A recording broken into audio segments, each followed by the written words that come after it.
Welcome to Cambridge College and the Leadership Speaker Series. This is the third in a series, which was introduced by President Deborah Jackson in June of 2013, with Governor Deval L as the inaugural speaker. Tonight, we are honored to have Senator William Mo Cowan as our guest speaker, and I am honored to serve as your moderator. My name is Karen Holmes Ward, for those of you I've not had the pleasure yet of meeting. As we start the program, I'd first like to share a little bit of background with you for those that don't know about the college's fearless leader, President Deborah Jackson. She's trying to give me the keep it short introduction, but I want to brag a little bit about Deborah Jackson. In May 2011, Deborah Jackson became the fourth president, and now she's saying, oh, Karen, don't do that. In May 2011, Deborah Jackson became the fourth president of Cambridge College, bringing to the institution over 30 years of leadership across many, many fields in Boston. Prior to joining Cambridge College, Ms. Jackson served for a decade as leader at some of the finest institutions in the city. Many of you know the great work she's done here at Cambridge College, and so without further ado, I will introduce the president of Cambridge College, Deborah Jackson.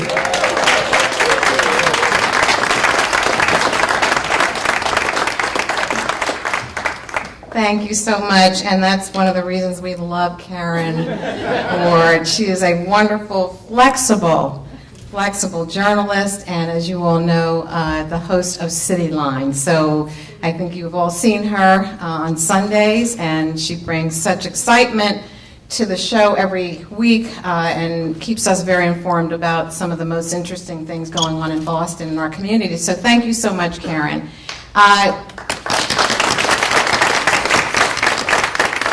I also want to thank all of you for being here. I know that we have, in fact, some of our faculty members here, and you've brought students from your classes. We're excited because, first and foremost, this is a speaker series that we introduced about a year ago to the college with the intent of bringing exciting leaders to the college, leaders from all fields, and leadership broadly defined. So artists, writers, people who have just excelled in whatever their chosen field and their chosen career has been. And what's been most wonderful about this series is that every single speaker we've brought has been different, but there's been a constant theme, and that is sharing with us and providing with us insights about their journey that at some moment touches every one of us. And we begin to understand that no matter where you are at this point in your life, we've all gone through a journey that has had challenges associated with it, moments when we weren't sure we were going to succeed, barriers that we've had to overcome, and at the end of the day, it's about the choices you make. And so that's been wonderful, and we're really delighted tonight to have with us our former Senator Mo Cowan. We have with him also his wonderful, beautiful wife, Stacy, and we want to thank you both for joining us tonight. Karen will introduce our speaker, and they will join us on stage for a conversation. But I think, as we all recall, Senator Cowan was appointed by our governor to fill a vacant seat, and he went to Washington, and the brief time that he was there, I think, made a tremendous difference, but also has come back from that experience with, I think, an awful lot that he can share with us. He's been a leader in Boston for a very long time, though, so we're honored to have him here. I also just want to say a few words about the college. Most of you know about the college. You are either students here, you're faculty here, you're members of this community. But I just want to share, for those of you who might be joining us for the first time tonight, that Cambridge College is one of the country's leading institutions of higher education for adult learners. And I've been saying that with a period at the end of the sentence, as someone mentioned I did this past weekend on an interview on Urban Update, because it is in fact just very simple and clearly, that's what we are, and that's what we do.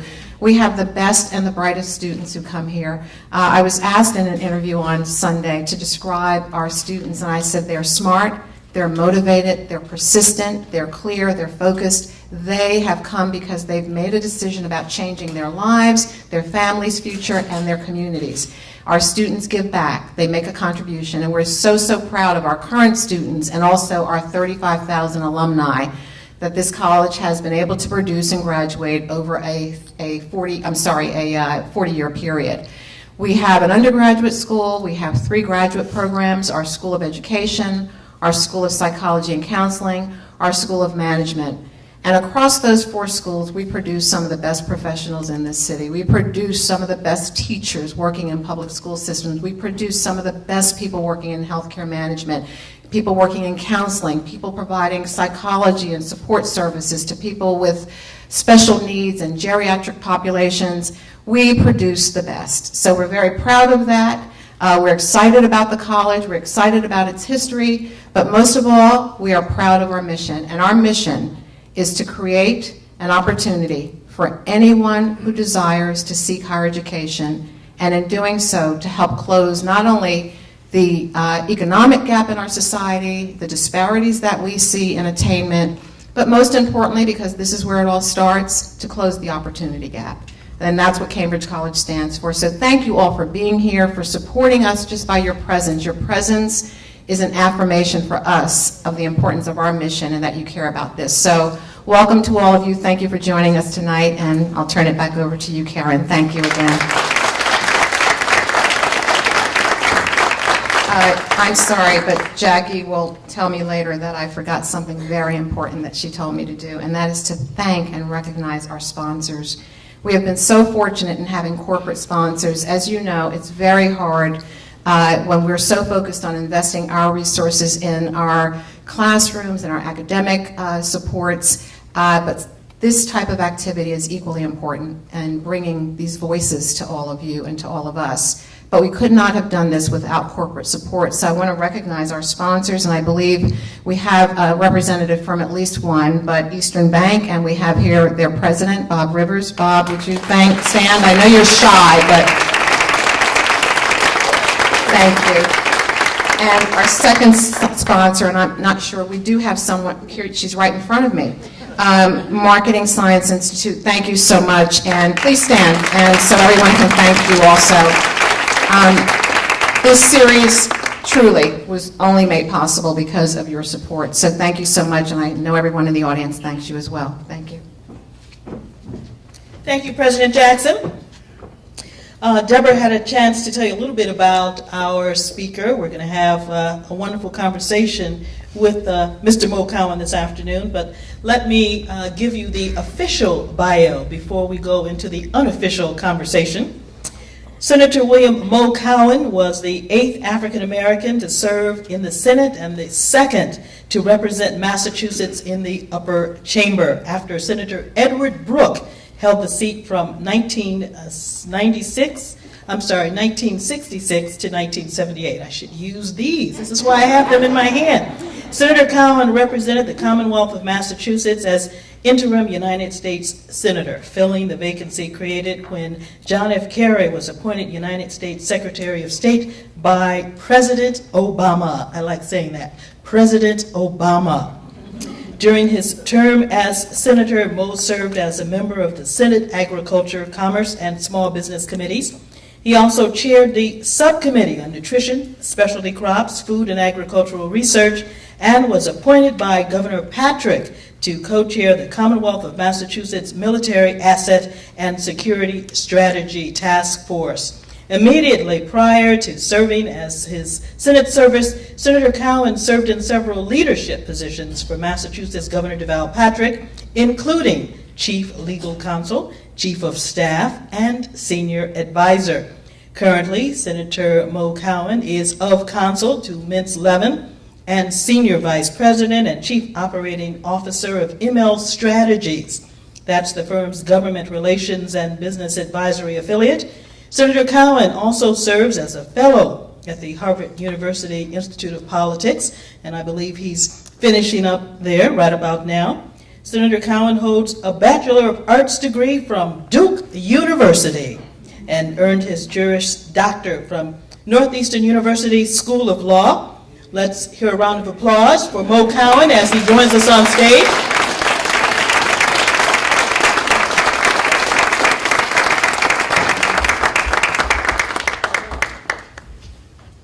I've been reminded to turn my microphone on when I sit down.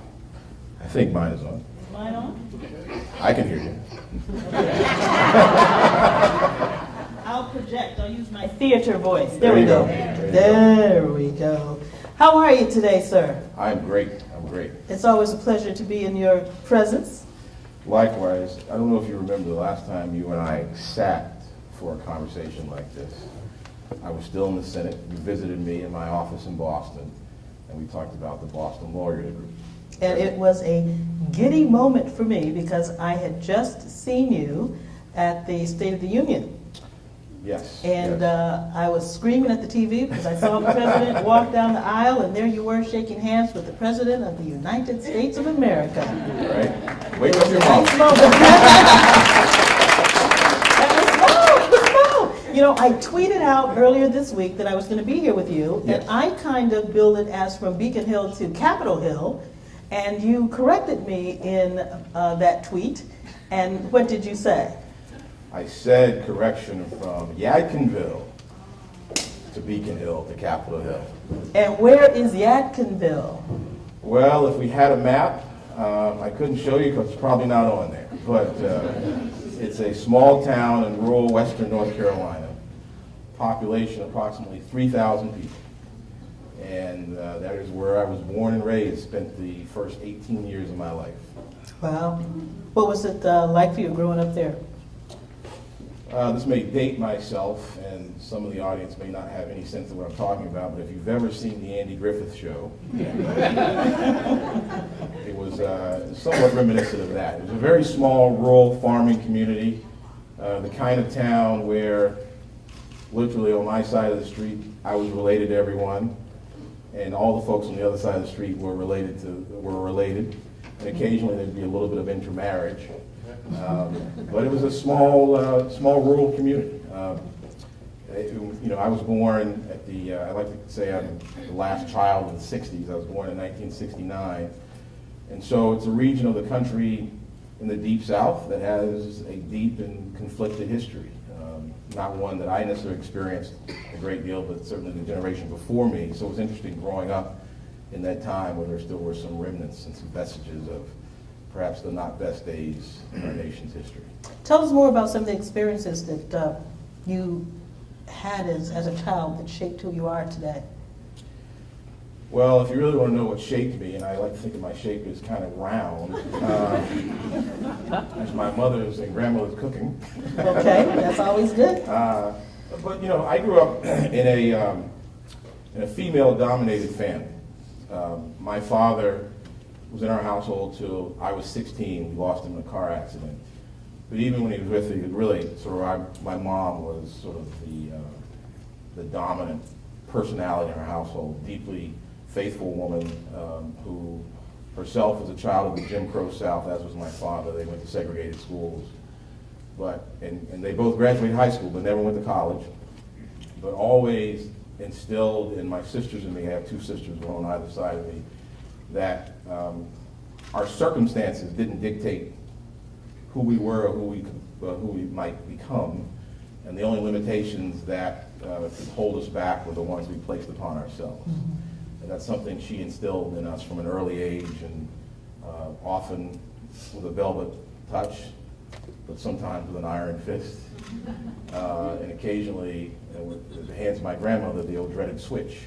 But you are where you're from, and just a really rich culture of deeply faithful folks who instilled a sense of values in you that I hope I continue to exhibit to this day. And you're the first graduate of your high school to attend Duke University?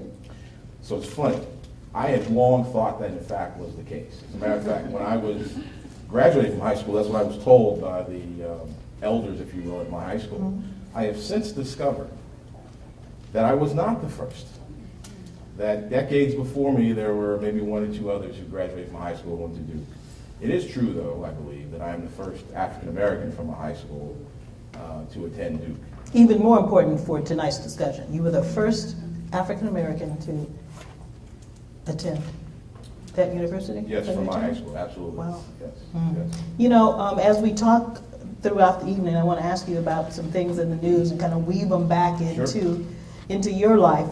There was an article that came out a few weeks ago about the birth lottery. According to the authors of a new report from the National Bureau of Economic Research, in fact, there were some Harvard researchers involved in this study, your parents' income, their marriage status, and choices of where you grow up all have a huge impact on your future. And you've said that your parents were working class folks. Your dad was a machinist, your mom a seamstress. Absolutely.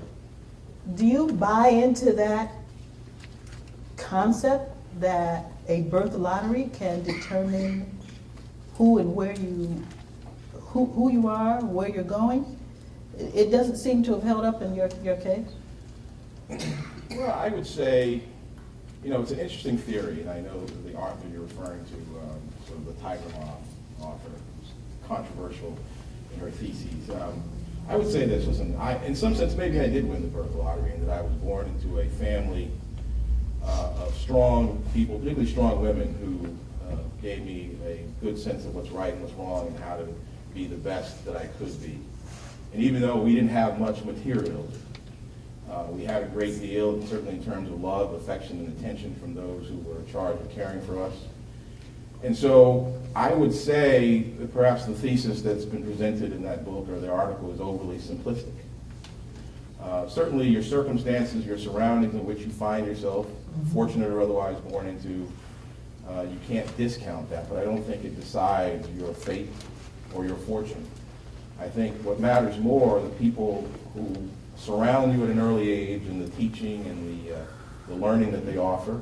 And then it depends on what you do with that. I don't mean to discount the difficult situations that far too many people are still born into, particularly immigrants and people of color who continue to struggle and the impoverished in this nation. I think those are issues those in public service, and frankly all of us, must continue to grapple with. And the playing field's still not level. But I do believe in the ability of any individual to rise above their circumstances, mindful of those circumstances because they help shape who we are. Mm-hmm. But those circumstances don't dictate who you may be for the rest of your days. There's opportunity, and that opportunity is sometimes wrapped inside particular challenges, but if you work hard, you focus on it, and you remember some of those early life lessons, like I like to think I did, you can sort of you can find that opportunity and have a shot at taking advantage of it. I've known you for many years, even before you became a partner at Ms. Levin, and you've always struck me as a man with confidence who knew that there were nice things ahead. You should have known me in high school. Where did you get that confidence? That's a great question, because I mentioned high school. I was, and I probably would tell you I'm naturally still a very shy person. And I remember, particularly younger in high school, sort of I would be the kid in the crowded room, off to himself, desperately trying to hold up the wall for everyone else's sake. There are probably, and I can say this because I did win the lottery and finding my bride. But your beautiful bride, yes. Stacy, who's right here. She's just fabulous. There are many young women who knew me from high school like, really? They're like, that dude? I think it came from, my sense of self-confidence came from the lessons I learned from those around me, not just family, but particularly, I would say, teachers. And I think that's really where I started to develop a sense of confidence, a sense of self.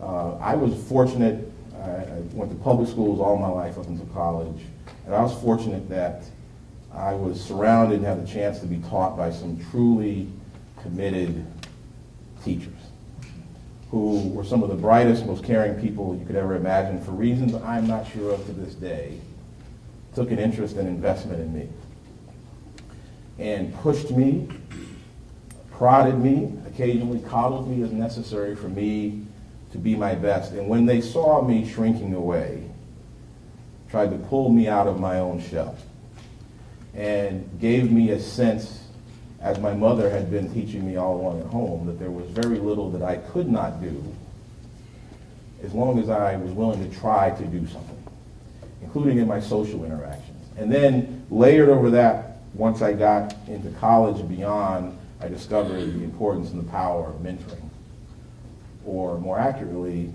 being willing to ask people to serve as a mentor, to teach you something about life, about career, and being willing to listen to the good advice that you often get in those circumstances.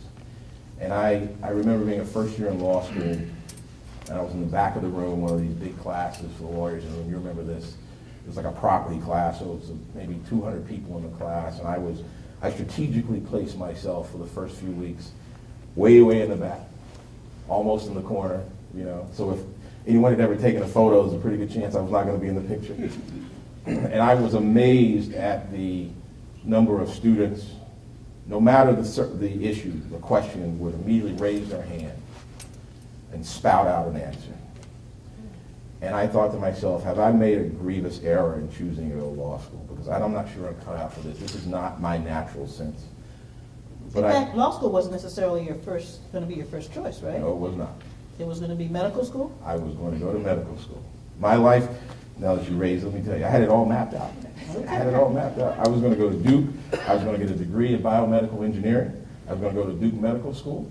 And then I was going to become an anesthesiologist. I had it, boom, boom, had it all ticked off. What made you switch? What made you fall in love with the law? Well, those are two different things. Two different things. First of all, you know, I did well in high school. I had never struggled academically. When I got to college, I realized I was in the big leagues. And by way of example, and this is why ultimately I didn't pursue medicine, sort of the headline is I ultimately discovered it really wasn't my passion. I thought, without very much information, that's what I wanted to do, who I wanted to be, but ultimately came to realize that wasn't it. One of the things that helped me realize that was that I wasn't interested in the work. I wasn't interested in doing the work to be excellent. And so I struggled early on in that freshman year at Duke in that chemistry class. And I had never failed at anything before. I didn't know what failure looked like. I didn't know what to do. So that was an unusual situation for me, and I was on my own for the first time in this great big world. You know, you get that. I remember I was in a class and we had taken a test, and the TA said, well, listen, here are the results from this class. You know, the mean score was whatever it was, and you know, the range was this to this. The low score was 42. And the way it worked was they'd call your name, you'd walk up to the front of the room, and they'd give you your test results folded over. And I thought to myself, I cannot believe that there's someone in this room who scored a 42. I feel bad for that person. You know, and so I bippity-bopped on up there. Excuse me one second, let me get myself together here. And sure enough, I got my test. And I opened it on my walk back to my desk. And there in bright red was the 42. Oh. Stunning moment, huh? Stunning. I was so stunned, I walked back to by the way, this was at the beginning of the class. I walked back to my desk, picked up my book bag, and walked right out the door. I said, I need to do some soul searching here. Because I realized it wasn't, I was confident enough even then to believe it wasn't that I couldn't do it, but I realized I hadn't put the effort into it. And I did some thinking about why hadn't I put the effort into it? Because I was pursuing a course, a pathway, not because it was something I was actually particularly passionate about, but something I felt I was thinking I should do, because that's what everyone expected me to do. Because that would bring you success. That would bring me success, right? What's success in a small rural town if you're not an MD? Right? So that was a tough lesson for me to learn. And I eventually found my way to the law through some classes around criminal justice. In particular, there was a sociology class we studied the correctional system. We had a guest speaker, and he was the flashiest, most arrogant criminal defense lawyer I'd ever seen in my life. I mean, he embodied everything, every bad stereotype you could ever imagine about lawyers. But he was striking though, wasn't he? He was striking. And to believe him, he was incredibly successful. And I thought to myself, I'm amazed that this gentleman has been schooled and empowered to help people. And he's done it in a way that seems for me to bring only him glory, as opposed to using his tools that he's been gifted. And I thought to myself, why, if there's anything I really, really was interested in about being a doctor, what was it? Helping people. It was helping people. And I said, if I could get a JD, could I help people? Because, good golly, they gave one to that guy. So I figured I got a shot. And that started me on my pathway of thinking about law school. And that brings us back to the Sorry. story you were telling Yeah. about sitting in the back of the room, we were taking a picture. Yes. So eventually I realized I can't be successful at law school if I'm going to be on the fringes, if I'm going to relegate myself to the back bench. Too many people have invested too much in me for me to waste all this time, money, and energy in doing this. So I went to see my property professor, and I said, I just want to talk to you. I see what happens in the classroom. I see all these people raise their hand, and I'm worried that I'm not the guy raising my hand. And he said, let me tell you something. He said, you've chosen a career where you must get beyond this thing, this doubt that you have. He said, you must get beyond the fear that you're going to be wrong, because you must be bold. He says, here, I'll tell you another secret, by the way. Most of those people who raise their hand, most of their answers are dead wrong. He says, but they're advanced beyond you at this point because they're willing to extend themselves. They're willing to theorize, put themselves out there, and they don't fear being wrong. You've got to overcome that. And that was a very powerful lesson for me.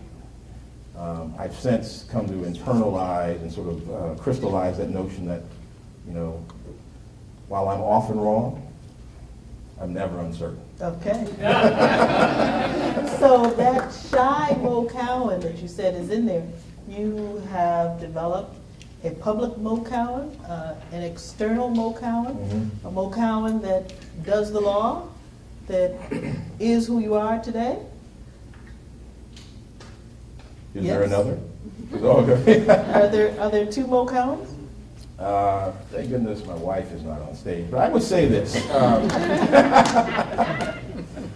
No, I would like to say, look, what you see is what you get.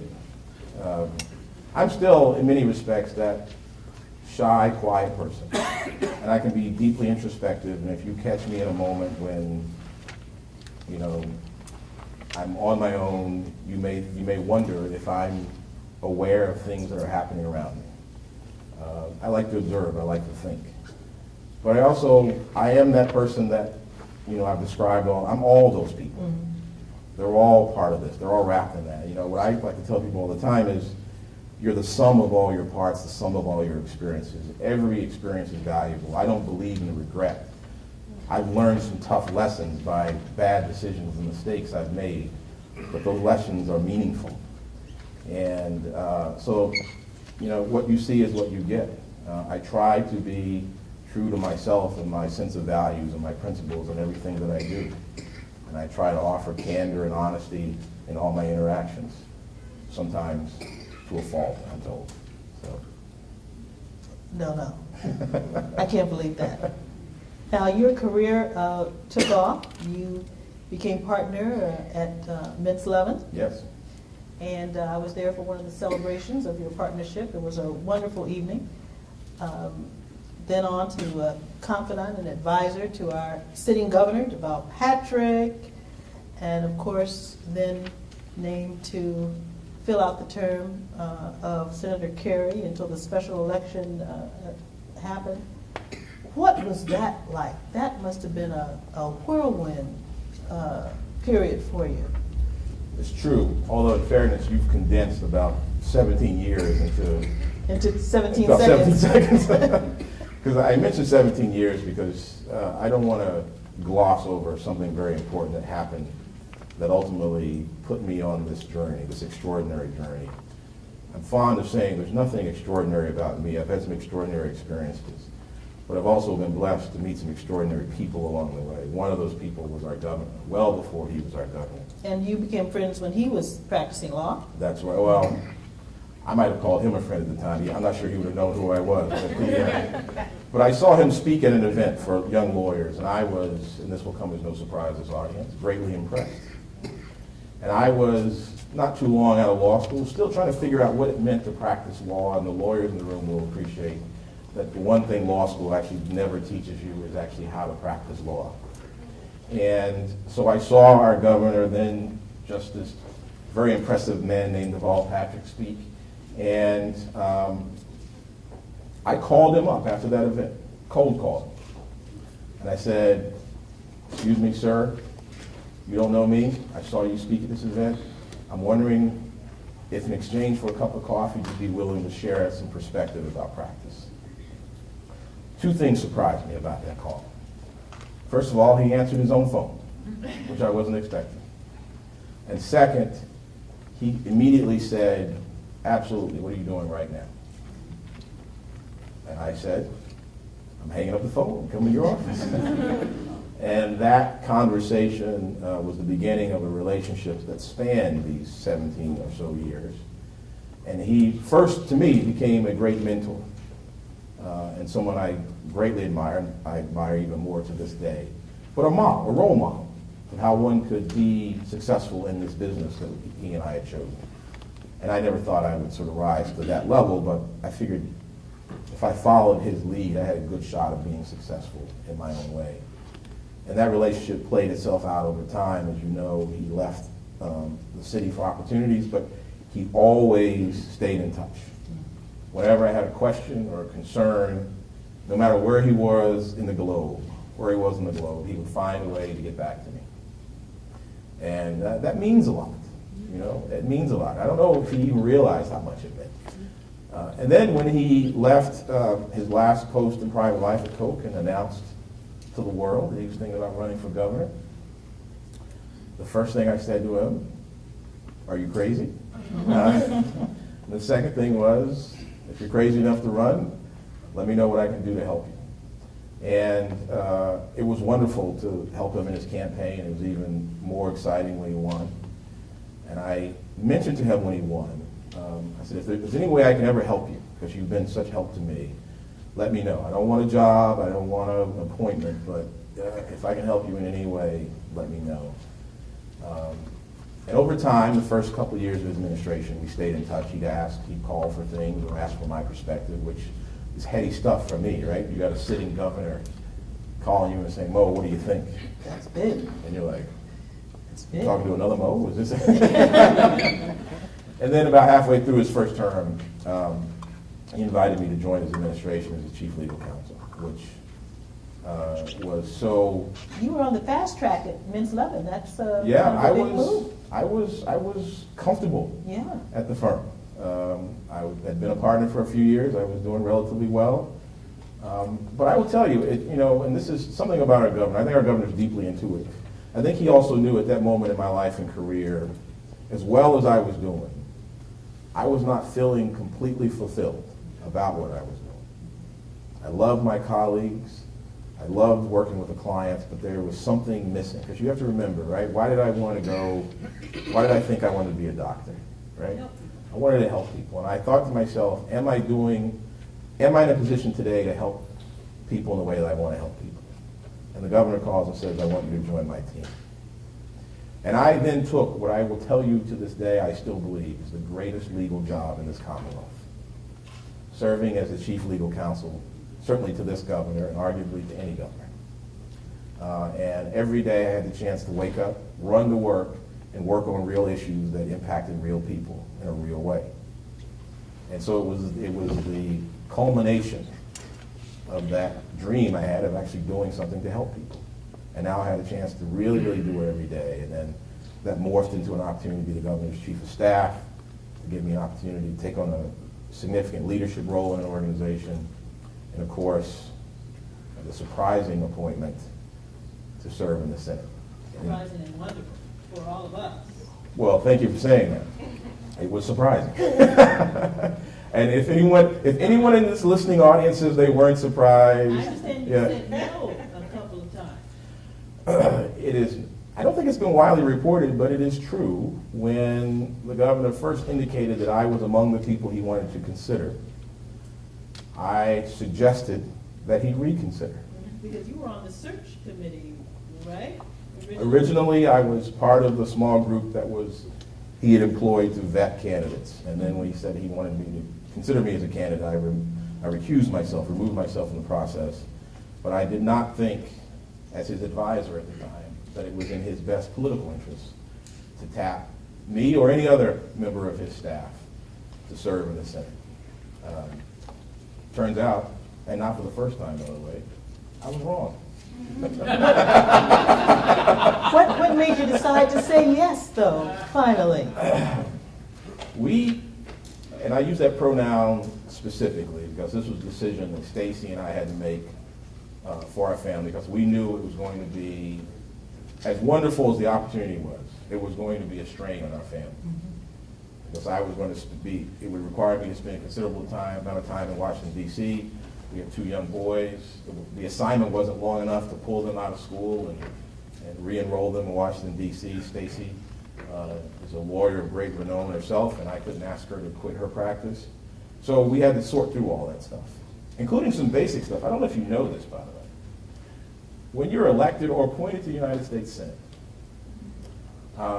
you get an allowance, if you will, to pay for staff and your office and a few other things. What you cannot use that money for is to pay for food or housing. The basics. The basics. It's against the law. So one of the first things we had to talk about is, well, if you're appointed to the Senate, where are you going to live? Because, we had our home here, and I needed to find a residence in Washington, D.C. Fortunately for us, Stacy's cousin and his wife were kind enough to put me up for 6 months. Very nice. It gave us a great opportunity to spend a lot of quality time together. So you had to do a little bit of logistics planning as part of the decision to take the opportunity. It is. I mean, there's a lot of logistics planning on the personal side and the professional side. One of the first things I did after that press conference where the governor announced my appointment was I immediately walked down the hill to John Kerry's office.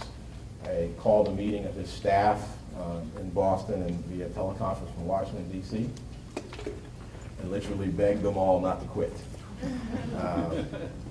As you know, Senator Kerry had been in the Senate for a number of years, almost 30 years. He had one of the most senior, experienced staff in the Senate who understood the body, understood the politics. And I felt in the short amount of time I had, it was critical, key, that I keep as many of those people as possible to make sure that the work that was required, which was the work that was required of the people of the Commonwealth, could continue without interruption. And I was fortunate, we all were fortunate, frankly, that almost to a person, every last one of them stayed and worked with me to the very end. Now, what was it like working on Capitol Hill? Was it like Scandal on ABC? Was it like House of Cards on Netflix? Or was it like The West Wing? It's kind of like Gilligan's Island, I think.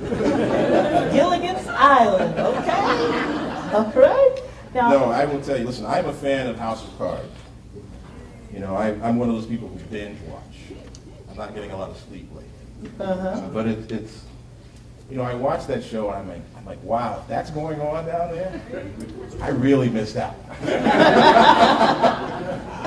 What I found, which may seem contradictory to what we all witness on television, is that I was warmly welcomed into the Senate. To a person. The other 99 senators were great to me. I was on one side of the aisle, there are many on the other side of the aisle, but the personal relationships were incredibly positive. And I talked to Paul Kirk, who you will recall was the interim senator after Senator Kennedy passed away. And the one bit of advice he gave me was, go down there and be the senator. Don't be the interim senator. Don't be the short-term senator, be the senator. You have the power, you have the responsibility, and they will treat you accordingly. And he was absolutely right. And for those 6 months, I felt very much a part of that exclusive club. Talk about one of, or more than one of the things you did while you were on Capitol Hill that you personally found fulfilling and allowed you to help people. Fishing is big here in the Commonwealth. And it was an issue, our fishing community, our fishing industry is 300 years strong. Whether you're in Gloucester or New Bedford, it's a big part of our culture. But it's an industry that's struggling. I knew this because we worked on these issues when I was working for the governor. And generally, I would say when I went to DC, I wasn't concerned about the issues because I knew them from the state side. And I'd worked on the fishing issues and trying to help them secure emergency funding to deal with, if you will, the fishing drought and some of the other challenges. And so I was pleased to get appointed serendipitously to the Commerce Committee, who oversees these issues. And so every day I had a chance to bother, harangue, and lobby the Commerce Department to try to help the fishing industry. And you know, one of the most fond memories of my entire experience while I was in the Senate was the time I was back here in the Commonwealth, either on a Monday or Friday or a weekend, going around meeting constituents. I traveled to cities and towns in the state I'd never traveled to, and I met real people. I was on the Agricultural Committee too, by the way, which I was the first senator from Massachusetts to serve on the Agricultural Committee since 1879. First committee hearing, all the Midwest senators were like, "Are you lost?" But we have 8,000 farms in the Commonwealth, believe it or not. And it contributes several billions of dollars to our economy. And so I went to these farming communities, and I met real people, many of whom said to me they had never had a chance to meet anybody from our congressional delegation.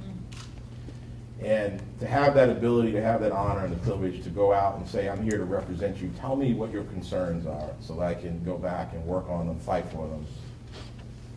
You know, if there's a higher calling in professional service, I don't know what it is, but it was a thrill. Whether it was the fishing issues or dealing with some of the immigration challenges, the gun challenges, which continue to impact us here in the Commonwealth, all those things were important. And to have a chance every day to engage on those and try to convince some of the most powerful people in the world that they should see things your way was a privilege of a lifetime. Now, I know when you took the interim appointment, the Yes. agreement was that you would not run for office, you would not seek office. That was part of the arrangement, correct? For taking the interim position? There was an agreement, Mm-hmm. but not with the person you presume. Mm-hmm.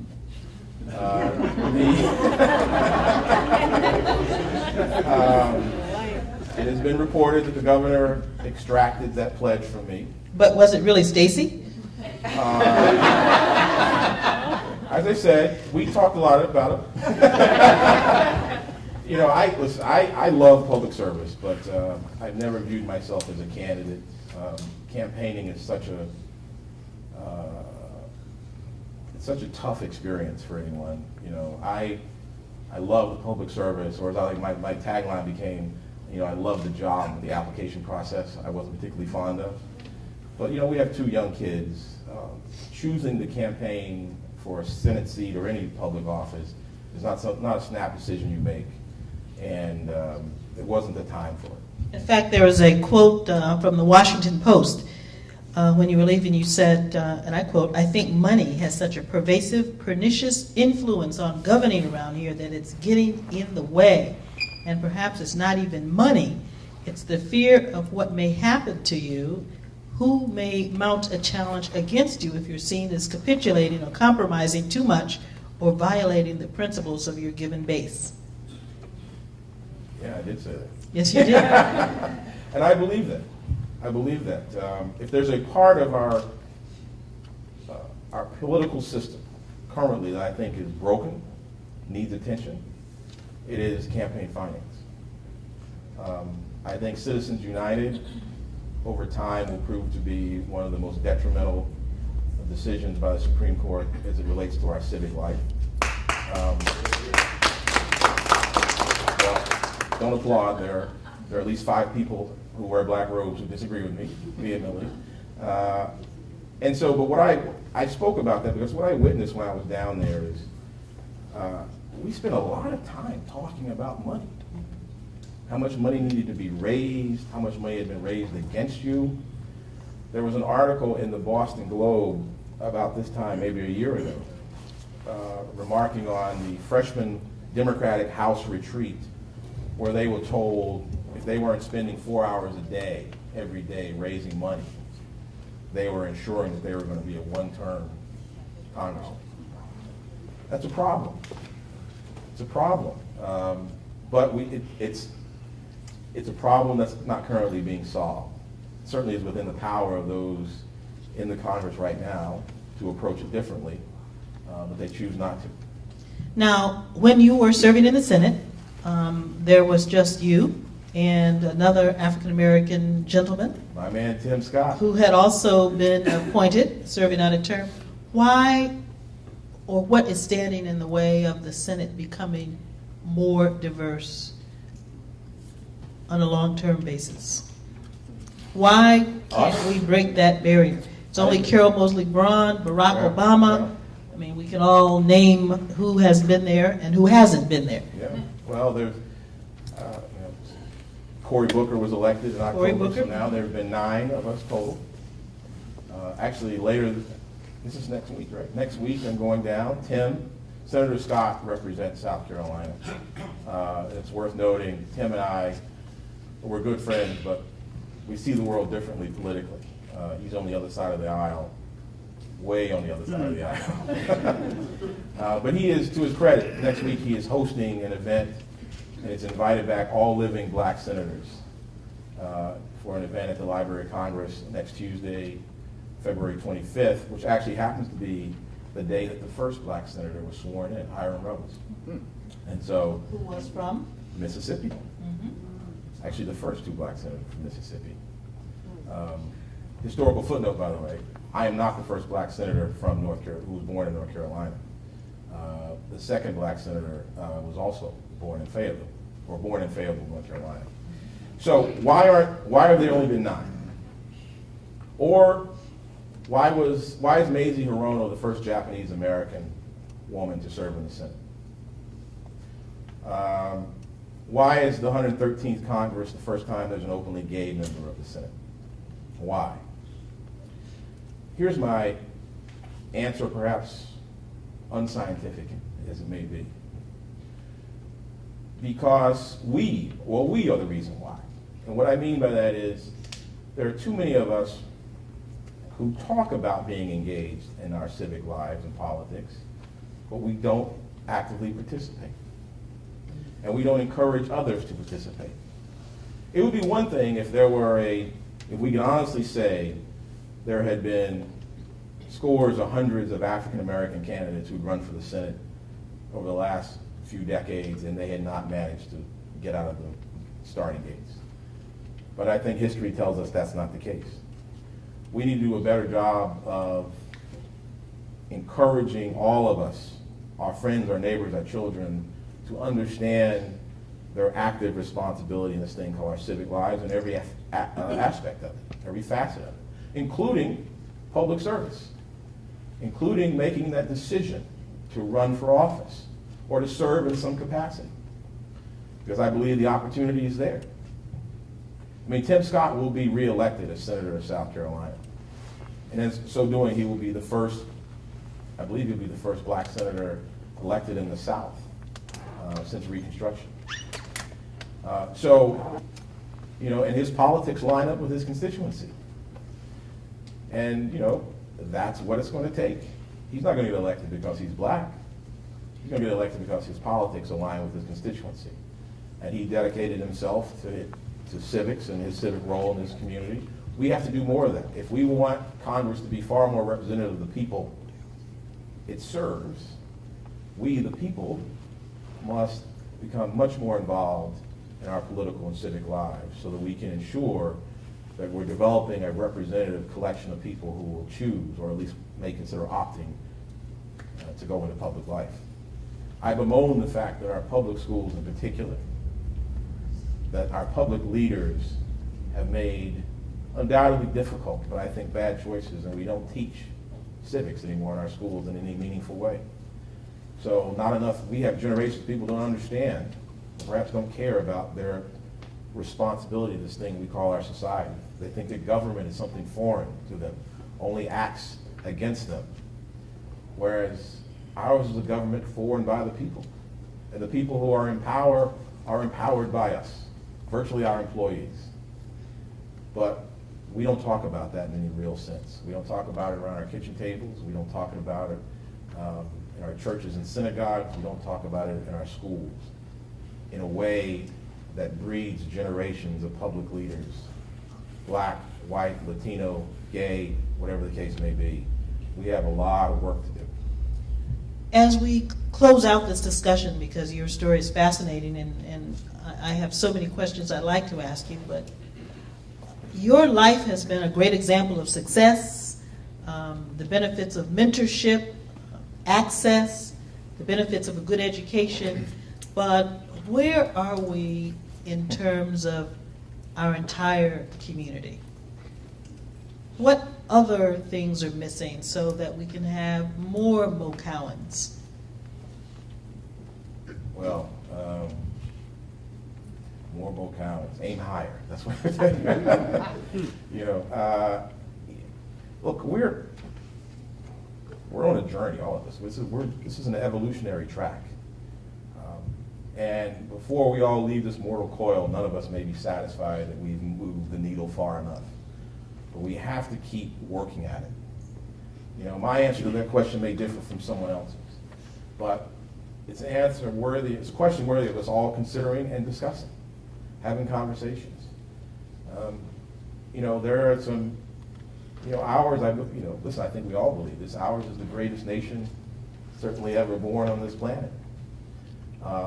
But we're still a long way from having that perfect union that our founding fathers and others talked about. We still have challenges. We've got to deal with those challenges head on. We've got to own those challenges, and everybody needs to understand that things happening around us aren't happening to other people. The residual effect redounds to you as well. You know, we watched, it was a year ago, where we saw the tragedy of Trayvon Martin. A year later, in the state of Florida, once again, we have another situation where a young black male is shot and killed seemingly for no reason at all. No rational person can explain what happened there. And yet, you know, we have, again, there's no conviction, at least on that issue. There was conviction on other issues. But we have a culture in the society where, in my opinion, where we have bastardized the Second Amendment and made it something much more than it ever was intended to be. And then we hide behind it, even in the face of horrific gun violence. One of the most disappointing things one of the most disappointing experiences I had in my time in the Senate was the Senate's failure to act in the wake of the Newtown shooting. Now, our sad reality is Newtown brought headlines, as it should have, when 26 people died. Most of them were children under the age of 5. I mean, as a citizen or resident of this country, we should all be horrified and ashamed. And not just because of the gun violence itself, because there's a mental illness issue there, and we have neglected mental health in this country for a long, long time. And I was when I went to the Senate, I was eager because I was like, you know what, I'm going to have a chance to play an active role in trying to solve some of these problems. And I watched the conversation in the Senate chamber. I saw Chris Murphy, freshman senator from Connecticut, get up every day with those faces and names of those young people and talk about lives lost well before those lives had a chance to be lived. And then, to his credit, Chris talked not just about those 26 lives, but the tens of thousands of lives snuffed out in this country all the time by guns. And we had a moment.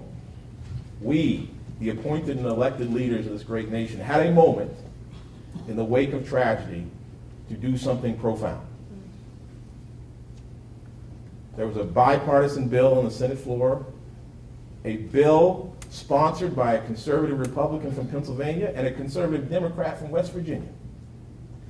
Fully respectful, in this lawyer's opinion, of the Second Amendment, but also fully reflective of the need to do something about the pervasive gun culture in this nation. And it failed. I stand corrected. We failed. We failed. And it was frustrating, it was heartbreaking, and you saw those parents of those Newtown children in the Capitol every day, making the case of don't let this happen again to another child. And in that moment, we couldn't collectively muster the courage to do the right thing. It must have been a frustrating moment for you. And my last question, I know you're raising with Stacy 2 young boys, Grant and Miles. What do you say to them about some of these issues, about growing up as young African American men in this country? What do you say to them about Michael Dunn and Trayvon Martin? What do you say to them so that they'll succeed and not be afraid to live in this world? You know, it's a great question. Because I think any parent, when you have young kids and you see these tragic circumstances, I think you struggle to figure out how do you talk to your children about these circumstances. Yeah, I remember Miles, who was our 4th grader. He came home from school one day and it was a Black History Month. And he was perplexed, confused. His best friend in school is a young man. He only knows his best friend, but he's white. And they studied segregation and Jim Crow. And he came home and he said, I don't understand. There was a time when Jack and I couldn't go to the same school. You know, and so you're like, okay, now this is going to be an interesting conversation. Like, how do you explain that to a child? At the same time, you know, we're the fortunate parents of 2 beautiful, thoughtful, young Black boys who grow up in a country where the only president and the only governor they've ever known has the same skin color as they do. So I don't have to have the conversation that my parents had with me that, you know, they're defined only by the limitations they place upon themselves, because some of the limitations that I was aware of, they're not aware of. And the question for any parent is, how much history do you teach them as you prepare them for their future? And even as life is happening, the Dunn case, the Trayvon Martin case, how do you talk to young Black boys? Because I don't want them to grow up fearful. I want them to feel like they have every opportunity to be whomever or whatever they want to be, and there are no limitations on where they can do that. But at the same time, as they get older and they get bigger, undoubtedly it will stay in our minds when they leave the houses, when they're teenagers, unless something dramatically happens, different happens, we will think, did we teach them well enough to prepare themselves for the possibility they will encounter some people who don't see them for all that they are, and more importantly, all that they can be, and will stereotype them, will think of them as something less than they are, and feel that that gives them some sort of perverse privilege to treat them in a harmful way. And we haven't figured out that formula. I don't know what that balance is, you know, because I don't want them to live fearful, but I want them to live thoughtfully about the society. I think all of us should feel a sense of obligation to keep working hard every day, to be mindful of where we are and the hurdles that still exist, but to work to try to knock those down. Not just for my kids, for all our kids, for every kid who we should think of as our kid. Well, thank you.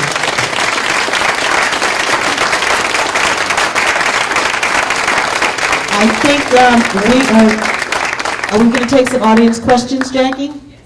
Okay, very good. Hello, I'm Stacy. Hold the microphone up just like this, like it's ice cream cone. There you go. Can you hear me? Yes. Thank you for coming. My name is Stacy Holiday, Cambridge College student. I really appreciate you coming here tonight. Thank you for saying that, Stacey. I have a question. I don't know if I've been able to get the answer to that question. Yes, I met the president. I'm going to meet him as well. That's one of my goals. So Eric Holder, our Attorney General, has spoken on the reforming the criminal justice system. I know tomorrow our governor is going to speak at UMass tomorrow about reforming our criminal justice system. And so we are battling with mass incarceration of our black male. We have that understanding. You spoke about mental health. No one seems to be speaking about our women in mental health and incarceration. What is your take on nonviolent offenses? As a substance abuse ex-offender, recovering addict myself, coming out of prison 5 years ago, not having any angle of re-entry or reintegration back into the community, there's nothing available for us. So we have exposed that there is a mass incarceration of our community. What is your intake or your vision of our women coming out and not having the availability of any sources or resources available? Well, thank you for the question, Stacey. Thank you very much. I did not mean to exclude women in my commentary. I would answer your question this way because I'd like to think it's equally applicable to men and women who find themselves in that circumstance of coming out. When I talk about the failures and shortcomings of our approach to mental health challenges, that's just not when people are coming out, but looking really sincerely about why people find themselves in situations that lead them to incarceration. By the way, let me be clear about this. The mark of a great society is not the number of prisons you build, right?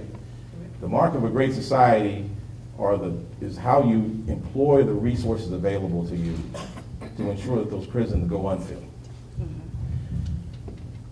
And unfortunately, we will have a need for prisons, but there's much we can do to reduce the number of people who find themselves in those circumstances.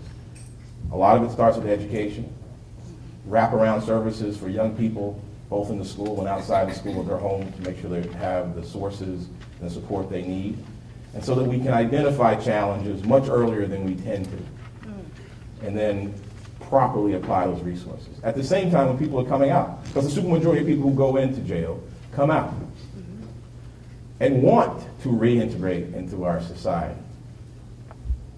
And we fail those folks as well.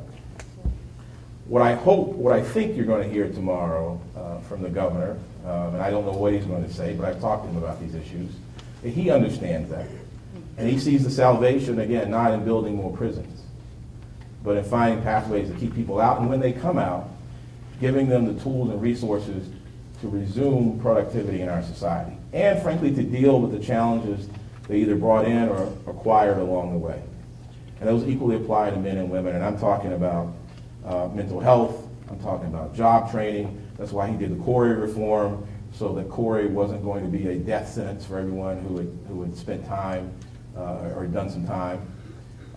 We need to get away from this notion that our salvation is locking everybody up, particularly nonviolent offenders, right? And let's also face this truth. The degree and the possibility that you might get incarcerated for a nonviolent offense isn't the same for everybody. It may depend on where you were arrested, what you look like. Let's not deny that still exists. But we need to take all these issues head on because it's hurting us. We are systematically strangling generations, particularly of people of color, with the easy, and in my opinion, unsustainable notion of let's just lock them away. And if you don't think that's true, think about this. They're coming out. They're coming out And isn't it in their interest and all of our interest to make sure we're properly applying our resources in a way that they can immediately or quickly as possible become productive members of this great society we're all a part of? Do we have another question? Yes. Regina Robinson, Dean of Student Affairs. Thank you so much for coming. Knowing what you know now on the other side of the opportunity that you took with the Senate, what can you tell our students about taking risks, embarking on new challenges, saying yes when opportunity knocks? Knowing what you know now, not as an idealist, but as a realist, having had the experience. I would tell you, first of all, dream big. But don't stop at your dream. First of all, share your dream with somebody. Because the reality is, the more people who know what your aspirations are, the more people have a chance to help you achieve your goals. I mean, I'm sitting up here, one, because of the good graces of your president who invited me, but because, as I said throughout, I met a lot of people along the way. And most of those people, if I hadn't asked them for help, would have offered it anyway. But I did not want to take the risk of not asking for their help. And there are plenty of people out there who asked for help who said they couldn't offer. And that's okay. Right? It's like fishing. If you don't cast your line in the water, you're not going to catch any fish. There are very few fish who will jump in the boat for you just by getting out there. And so you've got to go out there and strive for whatever it is you want to do. And here's the other thing I tell people all the time. Do not be afraid of failing. You know, we could have a whole other session about all my failures. You know, that'll be in my memoir. Chapter 14. No. 14 through 19. But don't be afraid to fail. I struggle to think of anyone who's ever really, really succeeded without first failing at something. Some of the most important lessons certainly I've ever learned were through my own failings. And you will never fail if you don't try. And so you have to put yourself out there and be open to failure and opportunity. Appreciating that failure will be hard. No one wants to fail, but you can learn a great deal. And frankly, you actually might even succeed. That happens. And be open to possibilities that occur along the way. Remember my own story. I went to college thinking I was going to be a doctor. Opportunity presented itself in the most unusual and odd way for me. Nonetheless, it got me up here to talk to you tonight. Be open that the pathway you think you're on today may not be the pathway that leads you to your ultimate destination. And there will be various forks in the road. And you'll always struggle to figure out which way to go. That's why you need to go back to ask those people who you meet along your journey for their good advice and counsel to help guide you along that journey. And above all else, don't obsess about worrying about the destination at the end of that journey. Because there's a lot of very interesting, important things that happen along the way that if you don't pay attention to them, even if you get where you think you're going, you will have missed some important information and experiences that will make that destination a lot less rich than it otherwise could have been. I think we have time for one, maybe two more questions. We'll start here. Thank you. I just want to say this is a very special night having you here. Thanks for coming. It's special in many ways. I am a native North Carolinian from the East Coast. I am also a Duke University alumnus. Right. I had an appointment in the medical school probably when you were a student at Duke. So it's a special moment to kind of share this space with you. The question I have for you, and this is probably also a question for Stacey as well. What do you do when you have been senator before the age of 45? What do you do with the next 50 years of your life? Stacey's laughing about that one. I don't know. I don't know the answer to that question. What I'm going to do, I hope I have 50 plus years left of this great big marble we've got here. But here's what I've decided. And I've only decided this recently, in part because of the experiences I had with the governor and the Senate. I'm not going to consume all my days worrying about, again, where I'm going to end up. I've just decided to enjoy the journey. I'm going to experience life, take challenges, and try to use what little gifts I have to give back along the way. I want to stay involved in public service in one form or another. You know, I'm still a work in progress. I'm far from being the world's greatest husband or father. I'd like those two to be etched on my gravestone when I'm dead, above all else. Everything else can be a footnote. And so that's what I hope to concentrate on for the next 50 plus years. And hopefully along the way, I'll have a chance to help some other folks out, and I'll get a chance to sit in the audience, and maybe we'll see, you know, not the 8th black senator, but maybe the 28th black senator in my time. And if I can help play a role in some of that, that's great. But, you know, again, above all, I've been blessed in a variety of ways at a relatively young age. And, you know, I've been given a lot, so I feel like I owe a lot. And so I hope to spend the rest of my days paying off that debt in one form or another. Thank you, Mo Cowan.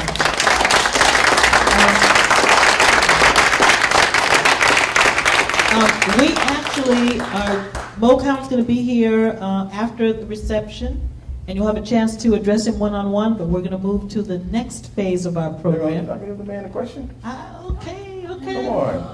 Can I exercise my senatorial privileges? Yes. It's I've been overruled Listen. on the Senate floor. Make it a good one, because, you know. It's a setup. Oh my God. My name is David Rappaport. I'm the coordinator for the Veterans Success and Action Center here at Cambridge College. I see. And I would like to say you're the first senator I've met, but you're actually the second. I met Senator Kennedy when I came back from Iraq in 2005. Thank you for your service. Thank you for what you've done and for what you do. But it's not really a question, it's more of a statement. I want to thank you for the civics lesson. I know we go and serve overseas, and I know I would always say, I don't care about the politics, I'm here to serve my country. And we forget the principles that the country was built on and some of what was behind it. Separate from the actual history, I understand that it's a work in progress, and separate from how we either act or are perceived as acting right now. But it's very nice to hear at least what we're supposed to be and the ideal we're supposed to live up to. So I really appreciate that tonight. Thank you. Thank you. Thank you, Mr. Rappaport. That was an appropriate comment on which we can move to the next part of the program. Thank you very much. And Mo, we're going to ask David, you that to... was just as we practiced, by the way. Thank you. The next phase of our program tonight provides all of us a very unique opportunity to be a part of something very special. The Portraits of Purpose exhibit by photographer Don West is a collection of portraits with accompanying oral histories that give visual presence and authentic voice to an impressive period of African American leadership in the city of Boston. Their achievements were often overshadowed by the racial violence that erupted in 1975 as a result of court-ordered busing and the desegregation of the Boston public schools. Representing all facets of the community, the exhibit portrays and the exhibit portraits reflect a mix of newly emerging and veteran leaders, unsung heroes, and internationally renowned figures, and includes individuals from all races who worked to secure the human and civil rights of African Americans. Local leaders in this exhibit are blended with those of national and international influence, linking the civil rights movement to the struggle for social justice and human rights globally. Cambridge College is so very pleased, so very proud to host these 33 portraits here through March 14th, and especially honored to have with us several of the subjects in the exhibit that are featured. And please, if you are in the exhibit and are here in the hall tonight, please stand so that we can acknowledge you.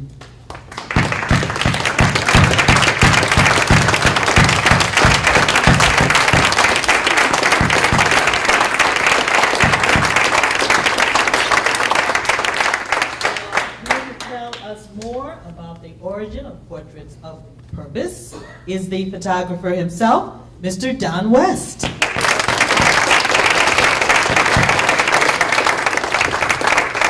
Okay.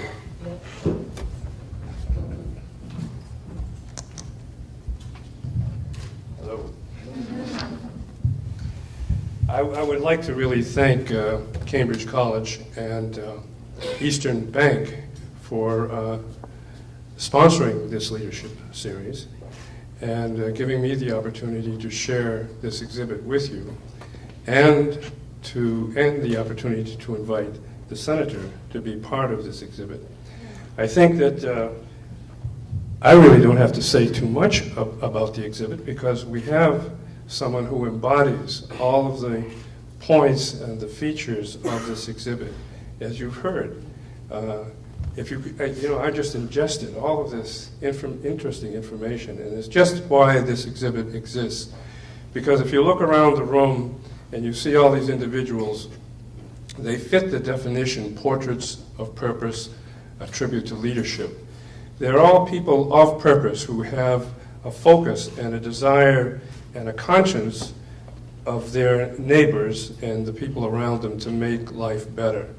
And they have all taken different paths to that, and that's where the leadership comes. They've led in different ways, and they've created amazing things, and I'm just so privileged to have met most of them personally. Obviously, I took a lot of these pictures. I took all these pictures, so I did meet these folks.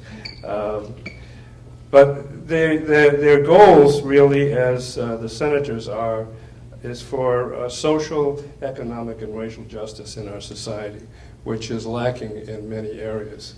And so I'm going to get cut to the chase, almost. I'm just going to say one or two more things. And that is this exhibit, which you see about 30 images here tonight, but the exhibit is much larger. It's 110 images altogether. And it happens to be showing in a number of places this month, Black History Month, actually. We started at Dudley Library, we went to Brandeis University, and now we're here at Cambridge College and Massport out of the airport at the same time. So I've been running, trying to keep up with the logistics of all this. But again, I was so privileged to have the opportunity to meet Senator Cowan and to photograph him. And I felt kind of good tonight. My wife, Libby Schufra, was sitting in the front row, commented to me that, did you notice how his hands were moving? And that, well, we're going to take a look at your portrait. And I think I might have captured you. Is Stacy and President Jackson. Step over to the left side of the stage with Mr. West and Senator Cowan.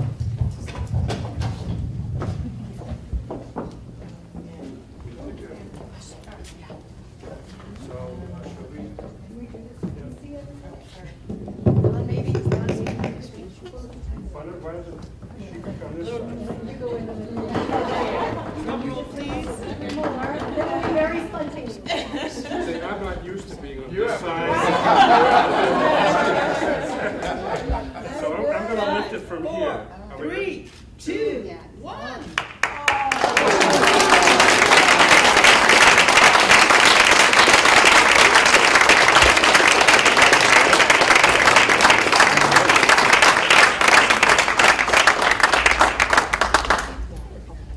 Thank you.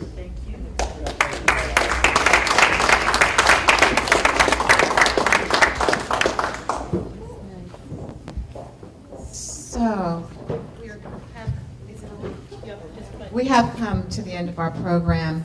I do want to say a few more thank yous. I want to thank you again, Karen, so much. You did a wonderful job.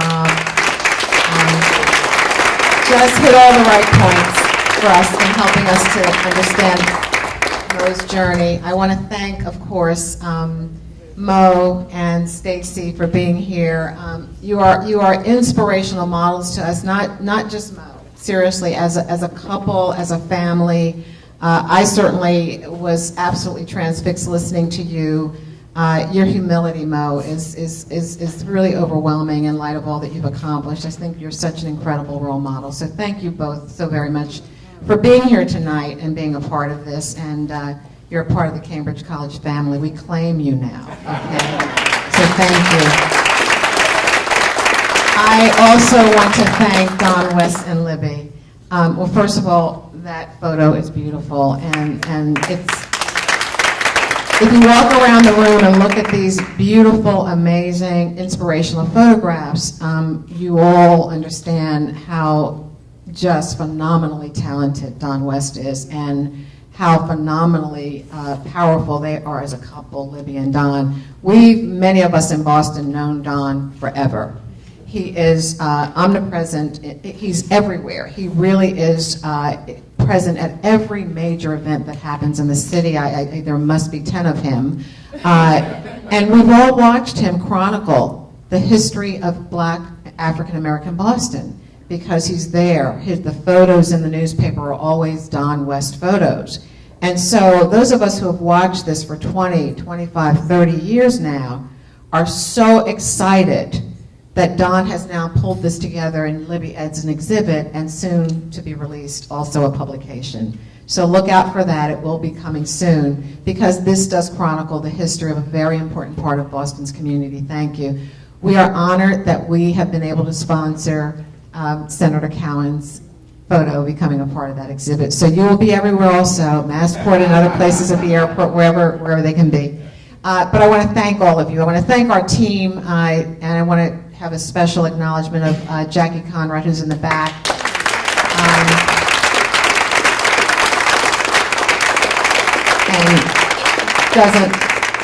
I will hear from her later about having done that, but you know, it's wonderful to have these events at the college, and it requires our team to do the work to make this happen, and special for you. So thank you to Jackie and everyone who worked on this from the Cambridge College team.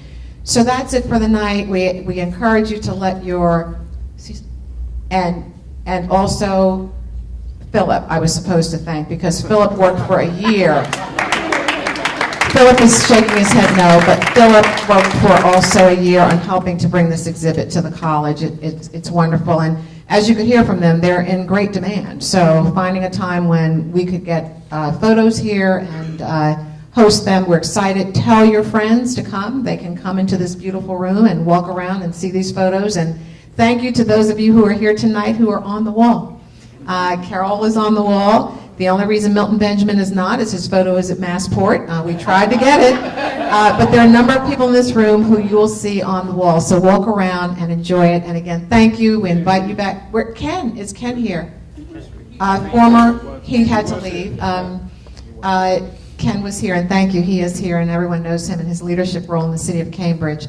So thank you all tonight for being here tonight. We invite you to watch our website, look out for future events.